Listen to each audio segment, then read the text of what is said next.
안녕하세요. 임동진 목사입니다. 오늘은 구약 성경 두 번째 책인 출애굽기에 대해서 살펴보도록 하겠습니다. 먼저 출애굽기를 세부적으로 한번 살펴보도록 하겠습니다. 먼저 1장에서 4장은 모세의 탄생과 부르심에 대한 내용입니다.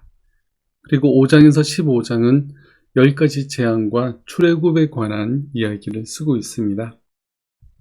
16장에서 18장은 시내산에 도달하기까지 3개월가량의 여정을 담고 있습니다. 19장에서 23장까지는 시내산에서 최초의 언약을 맺는 그런 내용이 나오고 있습니다.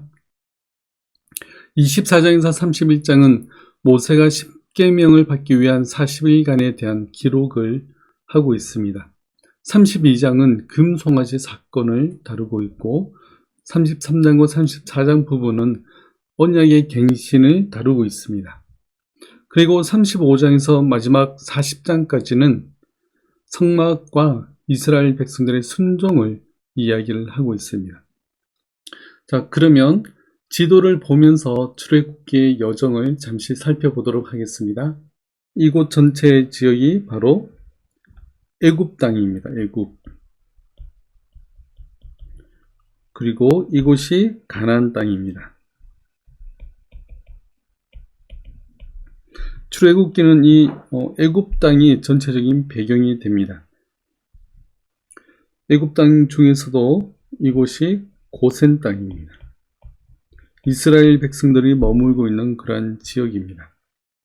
하나님께서는 이스라엘 백성들의 부르짖음을 들으시고 400년 동안 종살이하고 있던 이스라엘 백성들을 애굽 땅에서 탈출시키십니다. 그래서 하나님께서 먼저 모세를 부르시는데 모세가 애굽의 왕자로 자라게 됩니다. 그리고 나서 40살이 되던 때에 애굽의 병사를 죽이고 그리고 그 살이란 것이 무서워서 도망가게 됩니다. 자, 어디까지 도망가냐면 바로 여기 미디안 광야까지 도망갑니다. 그리고 나서 하나님께서는 80살이 되는 모세를 부르셔서 이스라엘 백성들을 구원해내십니다. 자, 처음에 고센 땅에서부터 출발하게 되는데 하나님께서는 홍해를 건너지 않고 육지로 갈 수 있는 이 길을 선택하지 않으시고 하나님께서는 바로 이 홍해를 건너 시내산으로 가게 하십니다. 이곳이 시내산입니다. 시내산에서 하나님께서는 모세를 통해서 십계명을 주시고 그리고 성막 제도를 알려주십니다. 그것이 출애굽기에 대한 이야기입니다. 자, 그러면 출애굽기에 대해서 좀 더 살펴보도록 하겠습니다. 출애굽기를 볼 때 가장 중점적으로 봐야 되는 부분이 바로 하나님은 주권적으로 역사하신다는 사실입니다. 먼저 출애굽기의 가장 중요한 인물이 모세를 볼 수가 있는데요.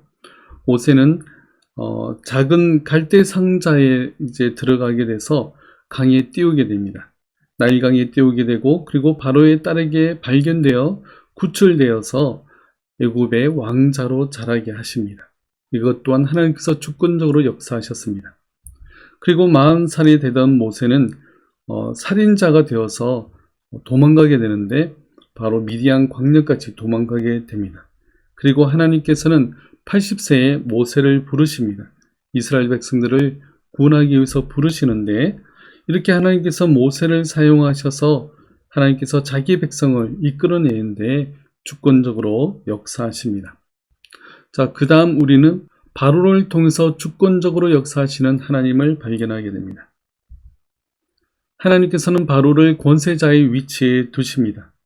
9장 16절 말씀에 보면 내가 너를 세웠음은 이라고 하면서 하나님께서 바로를 권세자의 위치에 세우셨음을 말씀하고 있습니다. 그리고 바로를 완악하게 하십니다. 하나님이 일부러 사람을 악하게 하신 것이 아닙니다. 그 원인은 또한 바로에게 있습니다.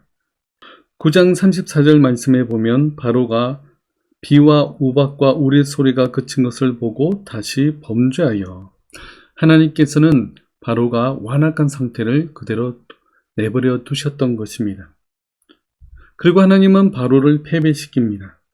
하나님은 모든 상황에 주권적으로 역사하시는데 이스라엘 백성들이 홍해를 다 건넌 그러한 상황에서 애국 병거들이 건너서 이스라엘을 쫓으려고 합니다.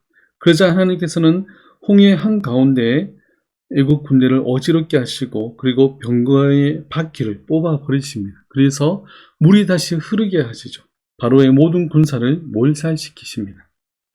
또 하나님께서는 자기 백성과 애굽인을 구별하시는 그러한 부분을 볼 수 있습니다. 출애굽기에 보면 10가지 재앙이 나오는데 재앙을 구별해서 내리시는 모습을 봅니다. 첫 번째 재앙이 피재앙, 두 번째 재앙이 개구리 재앙, 세 번째 재앙이 이재앙, 네 번째 재앙이 파리재앙, 그리고 마지막 10번째가 장자의 죽음 재앙입니다. 피개구리 이 심판까지는 이스라엘과 애굽을 구별하지 않고 하나님께서는 재앙을 내리셨지만 네 번째 파리 재앙에서부터는 하나님께서는 자기 백성과 애굽인을 따로 구별해서 심판하시는 모습을 볼 수 있습니다. 파리 재앙을 내리실 때 하나님께서는 내 백성이 거주하는 고센 땅을 구별하여 그곳에는 파리가 없게 하리니라고 말씀하고 있는 것입니다. 자기 백성을 거룩하게 하시는 그러한 모습을 우리는 이 재앙에서 볼 수가 있습니다. 또 하나님은 자기 백성에게 거룩한 순종을 가르치고 있으십니다. 출애굽기에는 5가지 주요 죄가 등장하는데 살인, 주술, 수간, 우상숭배, 안식일에 일하는 것, 이 5가지 주요 죄가 있습니다. 그 중에서 이스라엘 백성들이 크게 범한 죄가 바로 우상숭배입니다. 금송아지 사건인데 자, 이 금송아지 사건은 이스라엘 백성들이 출애굽하여서 시내산에 도달하고 모세가 십계명을 받기 위해서 시내산에 홀로 올라갔습니다. 그리고 40일이 지나고 내려오게 되는데 그동안 사람들은 모세가 죽었는지 살았는지 궁금해지기 시작했습니다. 그래서 그들은 금부치를 모아서 금송아지를 만들고 하는 말이 이 금송아지가 우리를 이끌어내는 신이다 라고 이야기하면서 그 금송아지 신상 앞에서 제사 드리고 또 기뻐 즐거워하는 그런 모습을 봅니다. 그러자 하나님께서 그들을 진멸하고 모세를 통해 새로운 민족을 만들어 주시겠다고 하나님께서는 말씀하십니다. 그러자 모세는 하나님께 기도합니다. 어찌하여 애굽 사람들이 이르기를 여호와가 자기의 백성을 산에서 죽이고 지면에서 진멸하려는 악한 의도로 인도해 내었다고 말하게 하시려 하나이까? 주의 맹렬한 노를 그치시고 뜻을 돌이키사 주의 백성에게 이 화를 내리지 마옵소서. 그리고 십계명을 들고 산 아래로 이제 내려갑니다. 그 모습을 보니까 가관이 아니었습니다. 그래서 모세는 이 십계명 2돌판을 깨트려 버립니다. 그리고 나서 한 번 더 하나님께 간구합니다. 슬프도소이다. 이 백성이 자기들을 위하여 금신을 만들어 싸우니 큰 죄를 범하였나이다. 그러나 이제 그들의 죄를 사하시옵소서. 그렇지 아니하시오면 원하건대 주께서 기록하신 책에서 내 이름을 지워버려 주옵소서. 이렇게 간구하고 34장에 가서는 다시 언약을 갱신하는 그런 내용이 나옵니다. 이 언약을 갱신하면서 하나님께서는 모세에게 2번째 십계명을 주십니다. 그리고 하나님은 특별한 임재를 허락하시는데 그것은 바로 성막입니다. 성막은 하나님께서 그들과 함께 해주시겠다는 임재의 증표입니다.